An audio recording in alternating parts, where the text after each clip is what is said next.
going on tour with a huge band. "Do you need anything?" I asked. I didn't have a ton of money in the bank, but what I did have I'd use to take care of her. I wasn't totally sure she deserved it, considering how she deprived me of everything I needed, but I didn't have to be like her. "No, Ethan, we'll manage." It was her way of thanking me. "Anything else?" I asked. "No," she said. "I just wanted to let you know." Mark pointed to some paperwork on the table in front of me, and I nodded before asking into the phone, "When do you do?"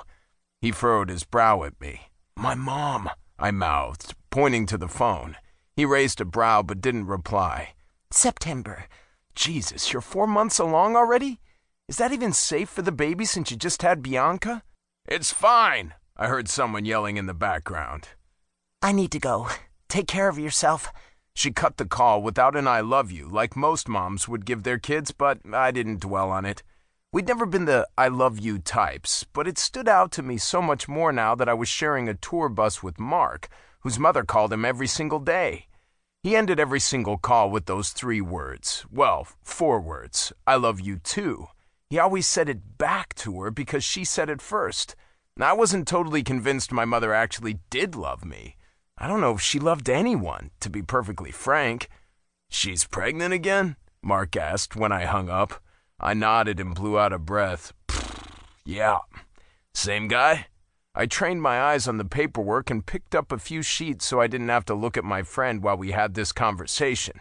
I didn't want him to know how affected I was by the fact that my mother was bringing yet another child into this world when she could hardly care for herself. "Yeah." "Need my parents to stop by and check on her?" he asked. "I appreciate the offer," I said, "but she'd be too embarrassed. She said she's fine and I'll take her at her word." "Offer's on the table," Mark said, and that was the end of it. I appreciated his subject change as he showed me the mock-ups of some artwork for our next album. This was where I wanted to place my attention and my focus, not in the past and certainly not with my mother. The only good thing she ever did for me was give me Zoe. She managed to snag some presidential scholarship offering her a full ride plus cash to a college in Atlanta, an opportunity she couldn't pass up. Things started looking up for the Fuller kids, and it didn't take a genius to see the turnaround happen for both of us as soon as we got the fuck out of the home we grew up in. The drug den, as Zoe called it. Bought and paid for with drug money, the only gift my deadbeat father ever gave our family. I was proud of her for getting into Georgia State, and I was proud of myself for moving out of that house the very second I turned 18. I hated leaving Zoe behind when I moved out, but she was always over at my place. I saw the way she looked at Mark, the way she had always looked at Mark, but he didn't want to hurt my sister, a fact I appreciated in my friend. She'd been hurt enough just growing up the same way I did. We were both moving on with our lives as we did our best to let go of the ghosts of our past. Chapter 3. Maci. I had to go shopping for a black dress. I was 19 and I didn't have a black dress that was appropriate to wear to my mother's funeral. I'd never be able to wear it again anyway, so I went to a resale shop. It wasn't that I couldn't afford a newer, fancier dress. My dad would have given me his credit card if I'd have asked. But I didn't ask because I didn't want a new fancy dress.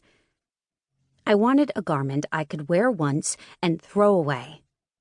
I didn't want it hanging in my closet, taunting me as it reminded me of the day I stood in the cold in a cemetery and watched as they lowered my mother's casket into the ground. As I stood in the middle of a rack of dresses in my size, I thought about where this all started. It was because of him. Ethan. I still thought of him. Often. I still thought about how his words set off a series of events that changed the course of my life.